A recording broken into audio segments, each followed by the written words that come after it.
Happy Friday. Ladies and gentlemen, may I present Derek Olson. Thanks, Tim. Welcome, everyone. I just wanted to say a couple words before Tim talks to you about some of our upcoming events. We'll still have some more folks trickle in. But we wanted to say we're really excited about our special guest presenter today. And this is part of an effort that Tim and I have been doing to connect with some of the top international affairs schools throughout the country and to encourage their faculty when they're heading out to the West Coast to be part of our programs. So this is the first thing we've done in a while with Columbia University and their School of International and Public Affairs. And so it's a special treat for us to have her here. In fact, she's being so generous with her time right afterwards, and I apologize right away if it's going to cut a little bit short, but she and I, shortly afterwards, are going to be going over to the Northwest College Model United Nations, where she's going to talk about her experiences working in the U.S. mission to the United Nations to a couple hundred college students from around the U.S., including the Pacific Northwest, who are doing Model UN over at the Hilton. So it's kind of another great way to connect with people that are really engaged in international affairs. So just want to give you a heads up that she'll have to leave somewhat soon afterwards, and that's my fault. But the positive is she really gets to energize the next generation of students who are really excited about that. So it's a special treat for us to have her here, and I'll pass it back to Tim, who can do the usual intro about everything going on. Thank you. You know, as you all know, we've been talking about this a lot. We rebranded recently. We are WorldOregon. We're having lots of change happening. And one of the things I'd like to do is recognize that we have a new member of our team. Susan Ehrman, will you please stand up? This is our first ever development director. Give her a hand. She's going to help us do everything that we do even that much better. And we're really excited that she's here, and sorry to put you on the spot. As per usual, I'm going to hustle a whole bunch of things we have coming up. Some of them are intense, heavy things because the world is not getting any easier. But there's actually something that is a little lighter this evening at the Paramount Hotel. We are doing an international visitor mixer. We were looking at sister cities and how they build healthier communities. So if you want to meet some international visitors, these are State Department funded projects, people coming here to see what Oregon does well, and you'd like to have an hors d'oeuvre and a drink and meet some interesting people, it's a nice thing to do. It's going to be at 5:30 p.m. at the Paramount Hotel. On March 1st, we're partnering with the East-West Center in Washington, D.C. and Sasakawa, U.S., and we're doing a program on U.S.-Japan relations in Portland, looking at the impact on trade, economy, and community. That will be at noon in our offices at the Hatfield Room. As some of you may know, in changing our name, we also changed our address. So you do not come in the front door of the Oregon Historical Society anymore. You come in off of Broadway. It's 1207 Southwest Broadway. And it just sounds sexier to say that you're on Broadway. March 2nd, this is a new thing we're doing. We're doing a Teach the World workshop with teachers. This is a series for K-12 educators, and we're tying it into Great Decisions. So we will be doing a program for high school teachers looking at global health and the United Nations Sustainable Development Goals and how you can bring that into the classroom. So we've got some flyers for that over here. If you know some teachers that might be interested, tell them about it. On the 22nd, we have a program called Networks, Nukes in North Korea, or How You Might Learn to Stop Worrying and Love the Bomb. That is going to be at noon in our offices. That's Alex Montgomery who's doing this. He is at Reed College. He is an expert on non-nuclear proliferation and has actually done Great Decisions in the past. It's been maybe 4 or 5 years. Next week in here, we will be doing China and America, the New Geopolitical Equation with David Cole. And as always, I'm going to tell you about the speaker series, and you're just going to have to bear with me because I'm going to tell you about the speaker series every single day through the rest of this series. Anyway, as I mentioned last week, Matters of Fact is our theme this year. And I think that truth and journalism and how we understand the world is very much at stake. So we're looking at how hard-hitting, truth-seeking journalism is one of the bedrocks of a healthy democracy and perhaps the best antidote to the flurry of alternative facts, partisan noise, and our often dizzying 24-hour news cycle. We kick off March 20th with Lulu Garcia Navarro from NPR. Followed by April 2nd, we have David Frum, senior editor at The Atlantic. We have Evan Osnos, who will be talking about China on May 2nd. And we close June 12th with Masha Gessen talking about totalitarianism and the new Russia. So get your tickets, portland5.com. They are available now. This is a very exciting series that I feel very, very strong about, and I invite you all to be in the audience. Anyway, as Derek said, I'm very excited that we were able to get Alexis Wichowski to come here today. I just basically cold called her, and it turns out that her best friend Chris lives here in Portland, and it turns out, oh, guess what? I actually know her best friend. We met at a party last year. This is how small Portland is. Alexis is an adjunct associate professor in Columbia University School of International and Public Affairs, teaching the Technology, Media, and Communications specialization. She is also press secretary and senior advisor at New York City's newly created Department of Veterans Services, providing support to the city's 500,000 veterans and their families. She has previously served New York City as a disaster relief field responder before and during 9/11. Thank you for doing that. Previous government work includes program officer for the U.S. Department of State's Office of E-Diplomacy, Diplomatic Innovation Division under then Secretary of State Hillary Rodham Clinton, and most recently Director of Media Analysis and Strategy at the Permanent Mission of the UN. She has worked outside government. This is my favorite bio. I've actually read this so far this year. Outside government, Alexis has worked in media impact research, information architecture development, academic book indexing, web coding, theater production, foreign sitcoms, and, wait for it, pretzel vending. She regularly conducts research and writes about the impact of media technology in government. She has a PhD in information science, and she has her kids here with us today. So let's give a big hand to Alexis Wichowski.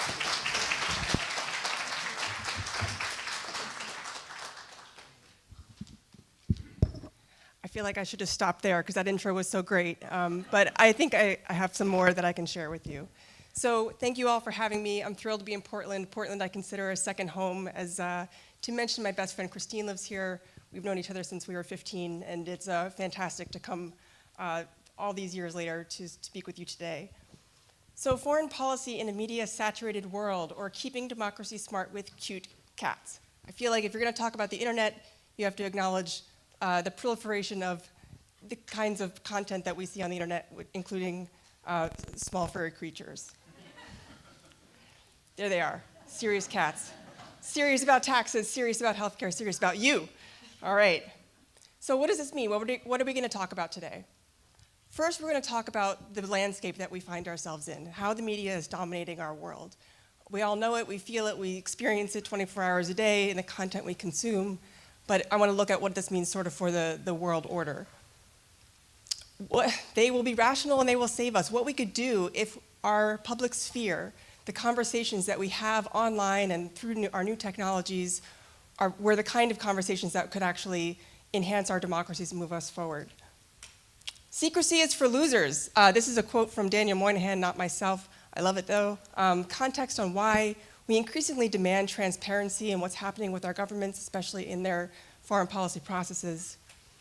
Information wants to be free. I have this theory that we have entered an era in the information age where opening government and opening the formerly private practices of diplomacy is actually inevitable. I'm going to talk a little bit about that. Complexity, RIP. Are we really at the point where we have given up on having complex conversations and we're just sharing cute cat videos with each other?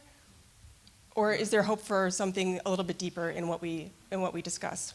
So this is the kind of stuff we're going to cover today. So one of the first things I wanted to start with was, if we're going to talk about foreign policy, we have to think about who has power and who is leveraging that power. And there is none more powerful than the president of any country, and including our own. Historically, the people who had the influence, who had the ear of the president, were the president's advisors. So you look back to the 1940s, and President Roosevelt had his Harry Hopkins. President Kennedy had McGeorge Bundy. President Obama had Susan Rice. President Trump has Fox. Now, obviously, he has other advisors as well, but it is not really any sort of, I don't think it's a controversial statement to say that the President of the United States right now takes a lot of his foreign policy advice from what he watches in the media. Therefore, understanding what the media is putting out there is becoming increasingly important. He also has a very particular fondness for Twitter. Not so much the other social networks, but it's important to consider that there are lots of other social networks out there. So in a lot of ways, the way that the president is understanding the world has changed dramatically over the last 50 years. Instead of being filtered through the expert lens of particular advisors, it's really coming through in a fire hose from all areas of the world. And this is part of the new landscape that we find ourselves in. And this is where our populace is. We have a population that checks their phones collectively 8 billion times a day, which means that on average, you're picking up your phone 46 times a day. This is actually not that hard to imagine. It's about 3 times an hour. I confess to being one of those people that probably checks my phone more than 3 times an hour. But we are in an environment where we are expecting to have fresh content on a regular basis. And this includes not just the populace, but also the people in government. We consume a tremendous amount of media. It's not just that we're checking our phones to look at the time. We are checking our phones because we want to read about what's happening in our world, in our networks. We are now looking at 10 hours and 39 minutes of media each day in some way, shape, or form. More than we sleep, more than we work. And this is up an entire hour from what we were looking at last year. So why does this matter? Because the media that we're looking at is not just our own. We are now in an environment where we have to contend with foreign adversaries inserting information into our news feeds. We all know now about the 2016 elections and how Russia has infiltrated our news feeds with bots. Even just after the school shooting 2 days ago, there has been news reporting of Russian bots increasing chatter that polarizes the debate about gun control. And the goal behind this is to sow discord, to further divide an already polarized society. This is not the first time this has happened. When the classified FBI memo from the House Intelligence Committee was put out just last week, this was also fueled in part by Russian bots. And just 2 days ago, our intelligence chiefs warned that we can expect more of this to come, that in our 2018 midterm elections, we should expect that there will be more influence from the Russians. So what we need now is to have a citizenry that's smart enough to tell information from disinformation, to tell good news from propaganda. And the question is, do we have that? Back in the 60s, a scholar named Jürgen Habermas proposed this notion of the public sphere. This is not a new concept. I'm sure we've all heard this term before, the public sphere. But it's really, I think, useful to stop for a second and think about where this came from. This was in the pre-Twitter era. There was a public sphere pre-Twitter, it's true. It happened. The idea was this, that if citizens got together and engaged in something that he called rational critical debate, it would produce public opinion. Now, rational critical debate meant that you had to be talking about stuff more than just your family and your friends and who was playing in the sports teams. You had to talk about issues of common concern, issues that affected the populace as a whole. And that this public opinion, because it was informed and because it had been derived from the will of the people, would serve as a check on and an influence on our legislators. So that was the ideal behind this idea of the public sphere. Now, what do we have in terms of our actual rational critical debate? You are beautiful, and you will do great today. Notice the beer bottle in front of the bunny rabbit. Bounce, the spokes dog. Finally, an opinion I want to hear. And great to see that Google takes cow privacy seriously. You'll note the face of the cow has been blurred out. So obviously, this is not the most heartening, these are not the most heartening examples of rational critical debate. But this is the kind of stuff that you see online. You see a lot of jokes, you see a lot of irony, and a lot of making light of things.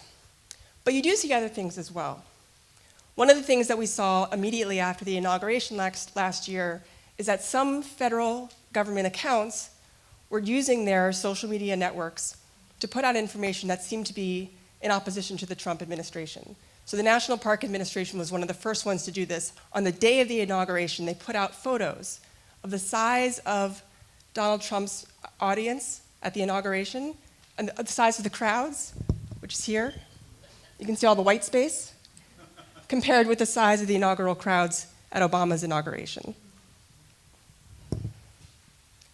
Very quickly, these rogue accounts started to appear. So accounts manned by employees from the federal government who didn't feel that they could express themselves through official channels anymore. And to date, there's about 120 of these rogue accounts. And they're not as active as they used to be, but this is providing an opportunity for people who are working in government but don't necessarily believe in all of the policies of the Trump administration to get the word out there. So social media has been a platform that has allowed people in government to express themselves in a way that never would have happened before. So one of the ideas that I want to introduce today too is this notion that it's not necessarily realistic that we are all citizens who engage in this ideal of rational critical debate. Michael Schutzen's a scholar that works at Columbia University, and he put out this book called The Good Citizen, in which he introduced this notion that we don't necessarily have to be paying attention, deeply engaged in political debate all the time. What we have to be doing is monitoring. We want to be monitorial citizens, informed enough and alert enough to identify danger when it happens. And this is kind of like what parents do with their kids at a pool. They're not on them all the time, but they're watching to make sure that if something goes wrong, they're ready to act. Now, whether or not this is a sufficient form of citizenry is up for debate, and I'd be very happy to have the conversation with you about this afterwards. But one of my goals in this talk today is to provoke ideas. So this is something that when I bring up in class always generates a lot of debate about whether or not this is a sufficient form of citizenry. To just pay attention in case something goes wrong, and that to be an okay thing. So what about secrecy? What does it matter in terms of this conversation?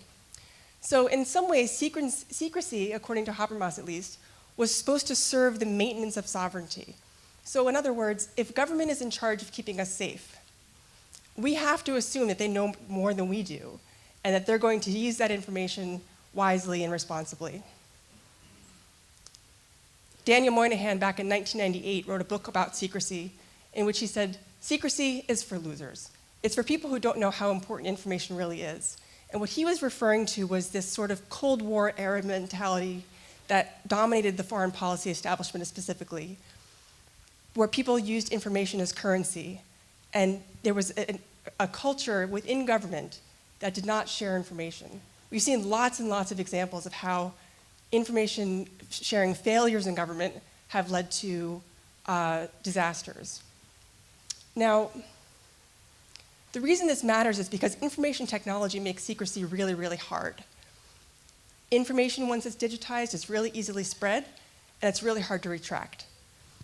So another scholar named Wilson Dizzard put it really well when he talked about this in his book, Digital Diplomacy, that with information technologies kind of came the end of an era of diplomacy. It was no longer something that could be conducted by elites in back rooms and nobody know about it. That this had become now a domain that other people, other parts of the citizenry could be involved with. So while we used to have our diplomatic activities run by elites, these guys, all white, all male, That was the way it was for a really long time. And in fact, it was this way by design, that this was done in back rooms. Diplomacy was done in back rooms and amongst counterparts to counterpart. The Havana Convention on Diplomatic Officers in 1928 specifically forbid diplomatic officers from reaching out to the citizens of the nations they were in. They were only allowed to talk to their diplomatic counterparts. So this is way before public diplomacy was even a possibility. But the internet basically crushed government secrecy. It makes it incredibly difficult to keep secrets, and this is why. First of all, digital information is omnidirectional. It's not like back in the days of the Cold War when the government could just issue leaflets, propaganda, pamphlets, etc., and the citizens would just take it and have no recourse. It goes both ways. Citizens can put out information, government can put out information, alternative foreign nationals can put out information. It goes in all directions. Also, we are now living in a culture where people expect to know what's going on. So we upload last year upwards of 2 billion photos a day. This is something that we just do as a matter of course. It's changed the way that we share information. So people have an expectation that they're going to know what's going on, both in casual culture, but also with their governments. We also have an idea that the internet is not just a nice thing to have, but that it's perhaps a right. The UN has gone as far to say it is to be considered a human right, access to having access to the internet. But one of the things this has done in a positive way is expanded our notion of elites. So instead of having just that picture from before of the white guys in the fancy room, we now have a much more diverse pool of people from which to pull ideas. So this is from a list that Business Insider created a few years ago, 54 smart thinkers everyone should follow on Twitter. And it was notable that there was definitely a percentage of them, 31% were female, 32% were non-white. And you compare this to 50 years before, where they were 100% male and 100% white. This is still not parity, this is still not total equality, but it's moving in that direction. There's room for more voices now. There are room for more perspectives. And our idea of what an elite is has changed. The other thing is, everyone is a source in some way.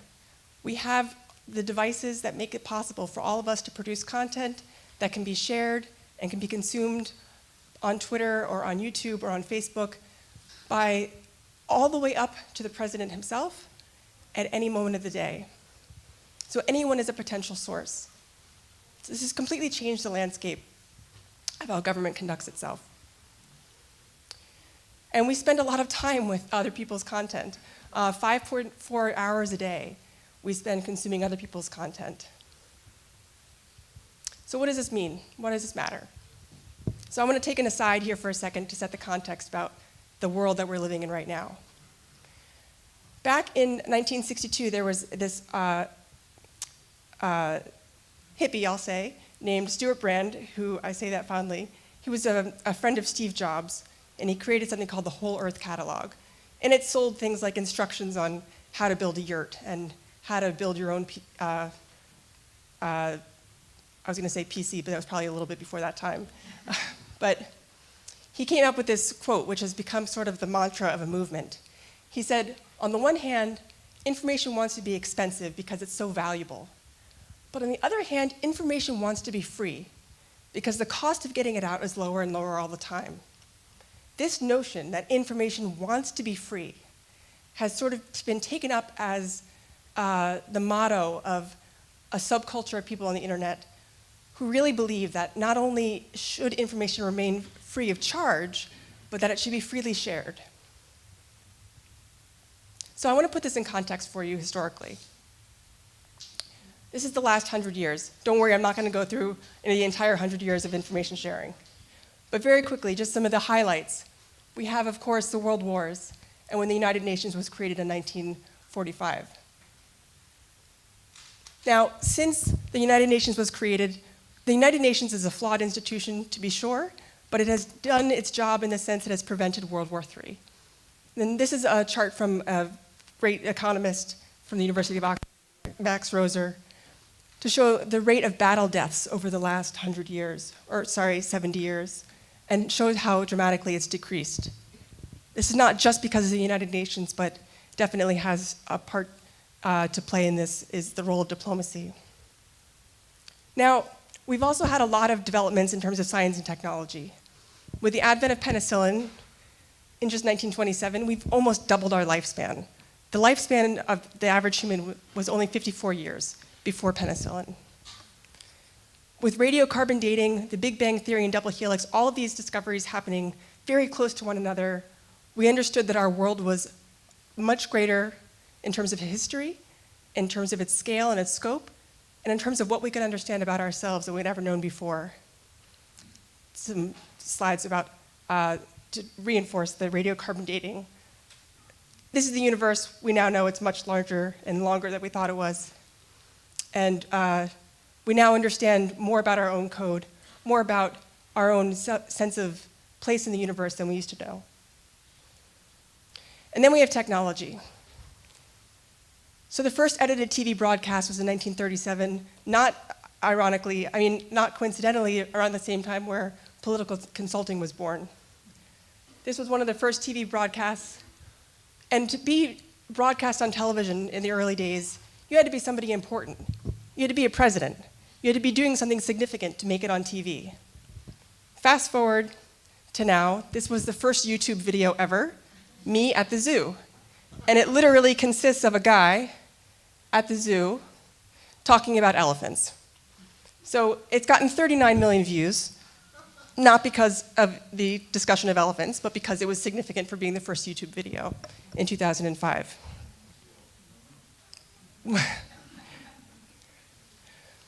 So we now have transformed from a place where in 1917 we consumed about 2 pages of content a day, 1987 about 3,400 pages of content a day, to almost 15,000. All of this is just a long way to say that I submit information sharing, information consumption is the new normal. We receive something to the effect of 94 emails a day, and have between emails, texts, in-hour meetings, and phone calls, 212 points of communication a day. Now, the other thing about this is the kind of communication that we're having with people is more and more part of our daily existence and on our person. We're moving away from desktop computers and moving closer to mobile and tablet computers, so we can communicate all the time, anywhere we are. Now, if this many people, this is about 200 people, showed up outside your door and wanted to talk to you in a day, you'd probably have a heart attack. This is a lot of people who want to talk to you. But I think when we put this in terms of virtual communication, we forget that these are all humans that are sending messages on the other side. So contending with this landscape is challenging, and we tend to shut things down. The mind can only consume so much information at a time, and we have a limit. The limit has been suggested to be about 4 things at once. Multitasking is not as effective as we had once hoped it would be. So what does this mean about the populace who is going to be supposedly providing public opinion to provide a check on our governments? On the one hand, you think about the very, very short time frame, the very short opportunity you have to communicate online as a form of self-preservation. It takes a long time to write an essay or an op-ed or a letter to the editor. It doesn't take that much time to write a tweet. You just kind of pop it out. And to post a picture of a cute cat, it doesn't take much time or effort. It's not very risky. You can do it without thinking too much about it. It's very different than putting a lot of thought into some sort of treatise. So maybe this is a form of self-preservation.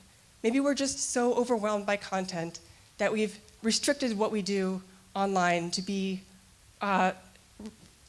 easy and easy to digest. But there are other scholars who think that maybe this is a kind of backdoor to activism. So there's Ethan Zuckerman from MIT actually has called this the cute cat theory of political activism, meaning that if there's a way that you can get the attention of people online, even if it's through casual or popular means, then so be it.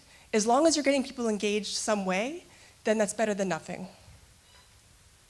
And that's another way of saying this is to fish where the fish are. This is a great picture of hovercats with somebody's superimposed, of course, stormtroopers on them. And the idea was, look, if this is going to get people's attention about the lockdown in Belgium when there was a terrorist attack there, then that's what's going to get people's attention, so be it. Whatever you have to do to make it work, make it work. It's the advertising adage of fish where the fish are. People are not necessarily going to seek out serious, hard news on their own. Then you go to where they are and sneak in the political messaging into their imagery that they'll be excited about. And considering how much of our news we get from social media, this may be what we are left with.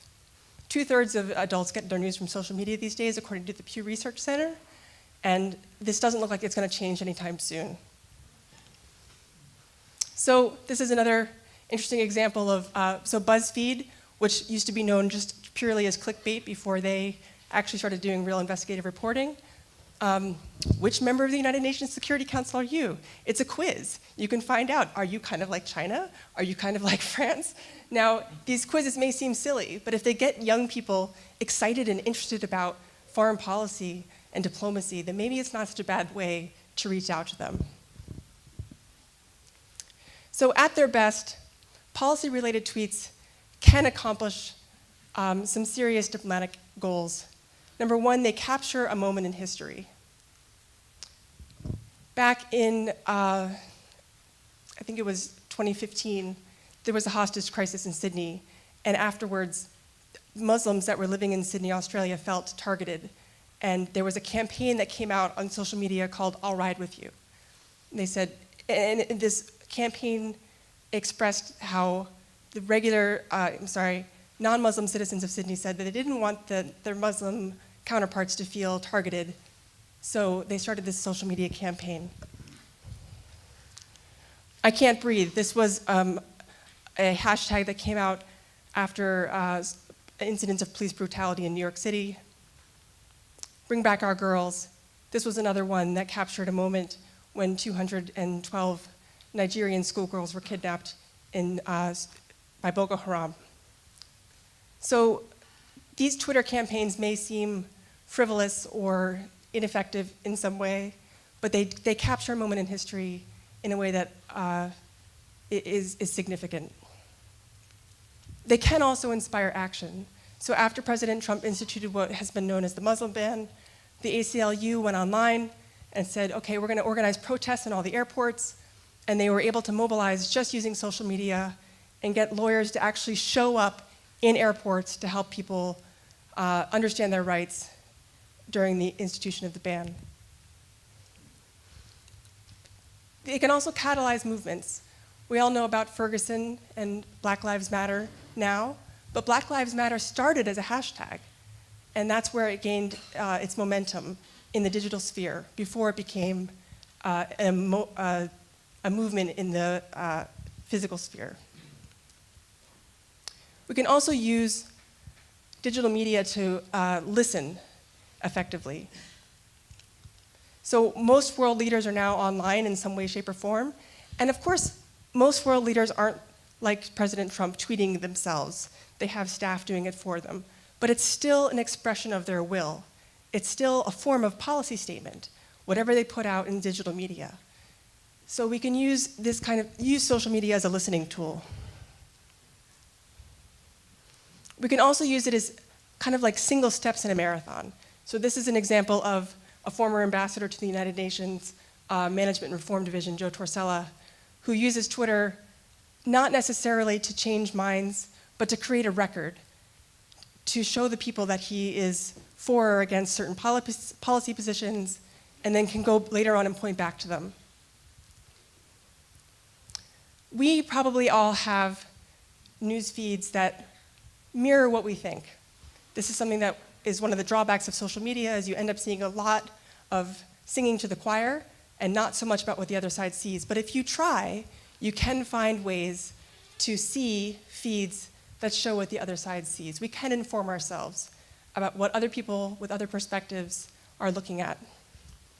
And in terms of crafting public opinion and having this rational, critical debate that I spoke about earlier, this is a really important step to take, is to encourage ourselves to reach out to the other side and see what they see. We can also use it to gather evidence. A lot of Trump's tweets have been used in court cases to fight the travel ban. This is a tweet that talked about the former FBI Director James Comey.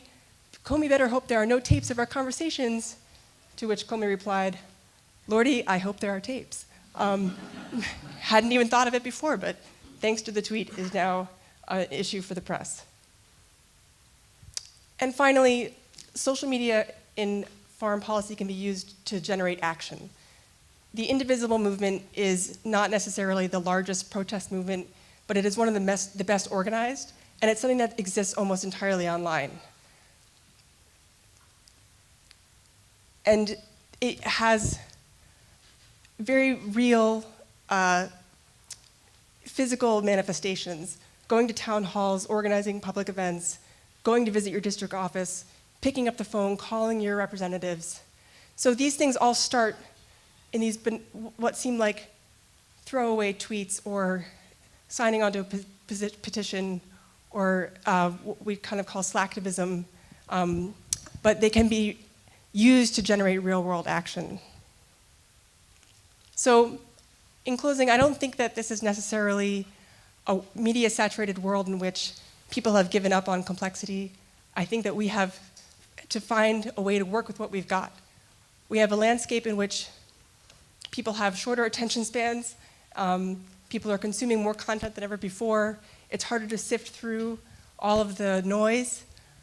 But if we use the tools that we have carefully and wisely, fish where the fish are, try to catch people where they have attention, I think we can actually make our public sphere a little bit more engaged and more powerful.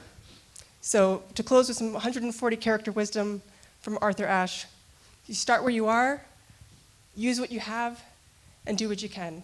We are in an environment where the digital landscape is not going anywhere anytime soon, and in order to influence our policy leaders and our legislators, we have to use the tools that are available to us.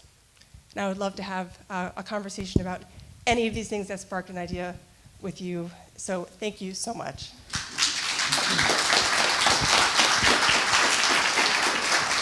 And just a reminder that we are streaming this live, so if you have a question, you need to do it in the microphone. So you raise your hand, I run around, and it's like Montel Williams.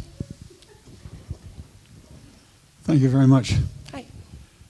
Obama came in and he said he was going to have the most open administration ever. Turned out that was not so. He was one of the toughest on whistleblowers up to that time, and his administration ended up to be quite secret. Now Trump has taken that to a whole different level. And to me, one of the big problems with all this, and I admit that I'm in the Stone Age, is that somebody puts something out on either side, and it seems like somebody else has to one-up it, and it just gets further extreme on both sides.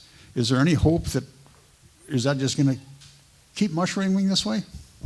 It's a really good question. There is definitely, one of the drawbacks to the digital landscape is that there's one-upmanship, and it tends to, the algorithms themselves support extreme views. So the more clicks something gets, the more it gets raised in somebody's newsfeed, pushed higher to in the page view, and it means that people with extreme views are getting a platform that they might not have otherwise.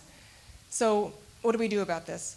I think that one of the things that's going to happen is, as we see more and more extreme views and more polarization, people who are sick of it, people who are worried about it, like yourself and myself, will take steps to educate themselves a little bit better.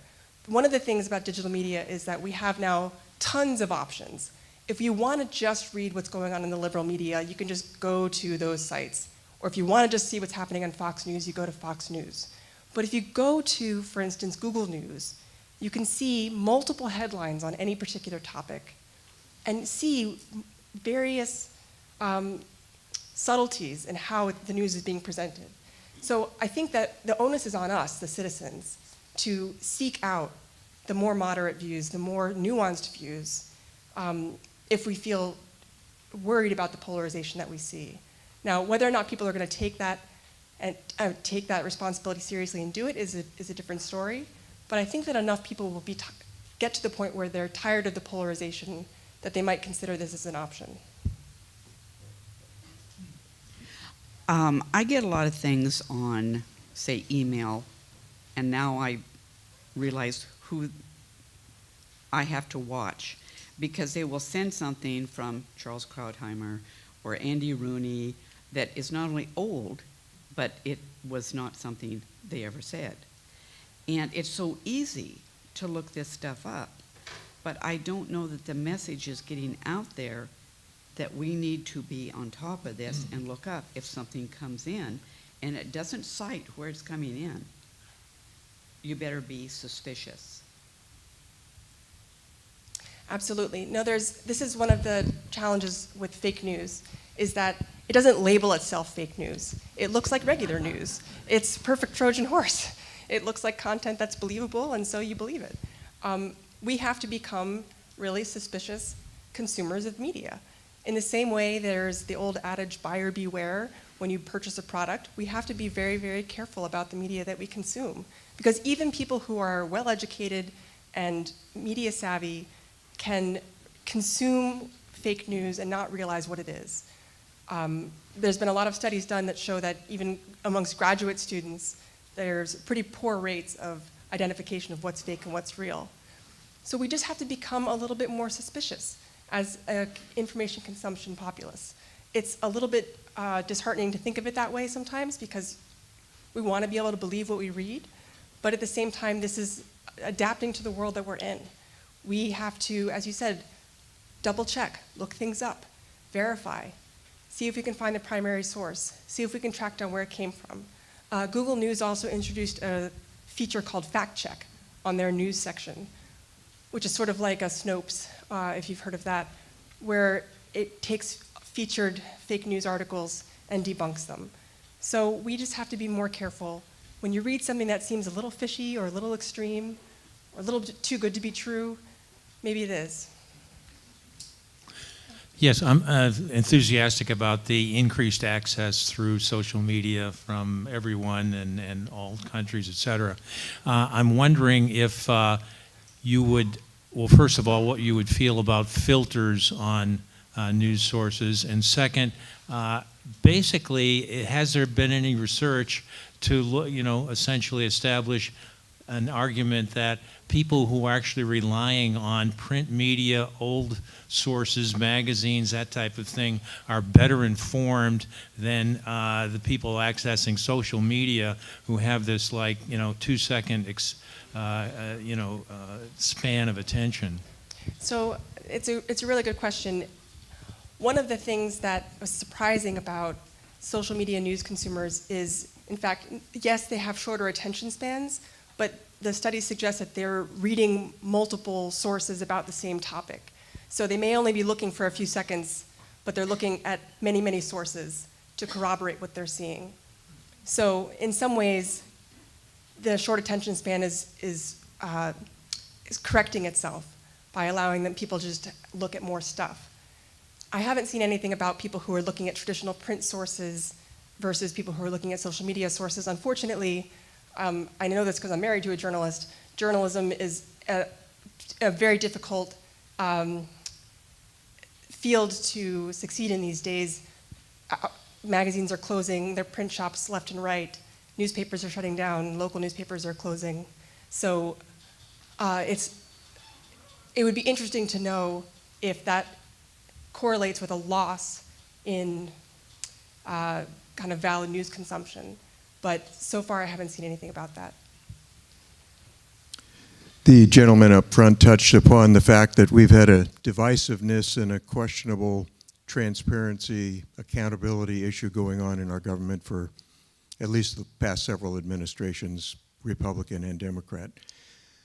What I say to a lot of folks these days is the extent to which we buy into the resist or the divisiveness today, or that we perpetuate it in any way, is making one man in the world smile almost continuously, and that would be Vladimir Putin, who's had 30 plus years of being in influential positions of affecting psychological warfare, and now even more so through cyberspace and the things that are coming to light through the investigations back in the DC area. So how do you respond to folks who seem to buy into the extremes and perpetuate the divisiveness when that is self-destructive and really playing into what others around the world would love to see, the deterioration of the free world, essentially? It's a really hard question. It's an excellent point you make, and it is, as you said, making one person in the world very happy, which is Vladimir Putin. And the Russian disinformation campaigns have one goal, which is to polarize and break down the democracy of the United States. And it's doing that. We are more polarized now than we've ever been, by many accounts. And we have to individually take a step back and ask ourselves, are we overreacting? Are we being as open as we can? Are we taking the time to hear other perspectives that are different than our own? It's really hard. You know, when you go to turn on the news or read something, read the paper in the morning, most of us don't intentionally seek out something that's going to make us mad, you know? And very often reading what the other side is saying or putting out will make you mad. So one of the things, for instance, that I do with my Facebook feed is I've invited in a lot of people who have views that are just different than my own, and I kind of have to steel myself for it when I check it in the morning and I look at some of the comments about, especially after tragedies like the Florida school shooting, there are comments on we should have more guns, not less, make my blood boil. But at the same time, I want to know what the other side is being driven by. And I think that the more we can, as individuals, kind of encourage ourselves to be open-minded and to hear what the other side is, what the arguments are used from the other side, the better equipped we'll be to engage with those arguments. It's not easy. I'm not going to say that it is, but I think it's our responsibility. So thinking about the algorithm, this is what I do every day is I read probably 18 to 20 news sources, and I frequently try and read 3 or 4 things on the same issue. I probably have upset the algorithm so much with downloading the ISIS manual, You're on a watch list now. Yeah, going to extremist websites to understand how people think. You kind of got at this a little bit with the which spirit animal in the UN are you? Yeah. But can you talk about the role of gamification? Sure. So the idea that taking something very serious like US foreign policy, like counterterrorism, and turning it into a BuzzFeed quiz in a lot of ways seems insulting to our intelligence. At the same time, we have a generation of young people who may be not aware of the kinds of sources that they should be looking at to understand these ideas. If they're just looking at BuzzFeed to take quizzes about what 80s character they are, or whether Coke is better than Pepsi, whatever the quizzes are, if you can sneak in some serious topics to at least spark the hint of an awareness about some of these more serious issues, I think I'm all for it. It doesn't mean that it's enough. It doesn't mean that that counts as a civic education or real foreign policy awareness, but at least it opens the door. So one of the things that we do, for instance, in my house, this is not gamification, but I think you'll see how it's related. We still get a physical copy of the New York Times at my house. And a lot of people I know think this is kind of ridiculous, because why would you get a physical copy of the paper when you can just read it online? One of the reasons is so that my children will actually see headlines, see captions of photos, and have at least something to go on, some awareness of what's going on in the world. We see a lot of households where everyone has their own digital device, and there's no shared information experience. There's no point of reference where people can have conversations about world events. So I think anything that you can do, even if it's turning it into a game or a quiz or sneaking it into a cute cat photo, it's better than nothing. Yes. Because the title of the program is Foreign Policy, I wonder, no matter how much we as citizens learn from our various sources, we have a president who doesn't care. He is setting the foreign policy based on, as you said, Fox News, and whether he likes Duarte's shoot 'em up. And I don't see how in the next 3.5 years we as citizens, even citizens who follow all the good things, are going to change or make a difference in, quote, foreign policy. I don't see that at all. So I hope a small ray of hope for you, which is to pull back from the federal level and to look at what cities are doing. So I now work for New York City government, and I left the State Department for perhaps obvious reasons. New York City is one of many cities that is working with the United Nations to try to join the Paris Climate Agreement, for instance.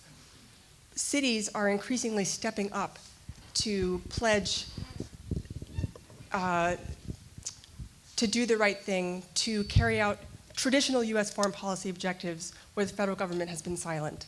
And I think that it's not the answer, certainly, but it's one thing that we can do is look to the areas of government that we can still influence and try to get them on board. So I would encourage you to work with your city government and see what is Portland doing, for instance.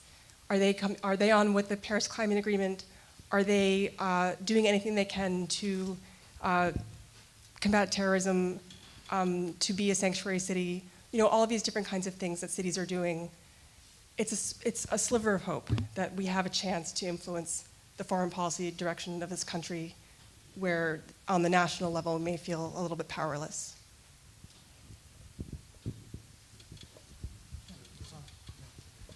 I'm wondering if you'd be willing to share with us some of the media that you think it's very objective. You know, there's Washington Post, New York Times, Political. Are there any others that you go to that you think would be a good source of objective information? So one of the things that I do, I mentioned Google News, and one of the reasons I use it is that for every story, you can look at headlines from 10 to 20 different newspapers and get a range of perspectives. The wires obviously have the most neutral take on something, so Reuters and AP, they're just straight fact for the most part. Looking at the BBC and The Guardian offers a foreign perspective on American issues that I think is really helpful. But I try to look at, as Tim does, as many news sources as possible on a given topic, and Google News happens to have the platform that I think makes it really easy to do. So that's one of the things I would recommend. And I do look at Fox News every day. I feel like it's sort of taking my medicine. I look at it because I want to see what it says. I want to see how they present the issues. And yeah, it's made me a stronger person. So we are just about out of time because I want to make sure that Alexis has time to get over to the Model UN event. On the What Can Cities Do tip, a really great book, if any of you want to read a really good book. You seem like people that like to read really good books. Benjamin Barber has a fantastic book called If Mayors Ruled the World that really looks at how urban revolutions are some of the best kind of fulcrums for change. So go to the public library. We have a wonderful library. Anyway, let's give Alexis a big hand. Thank you.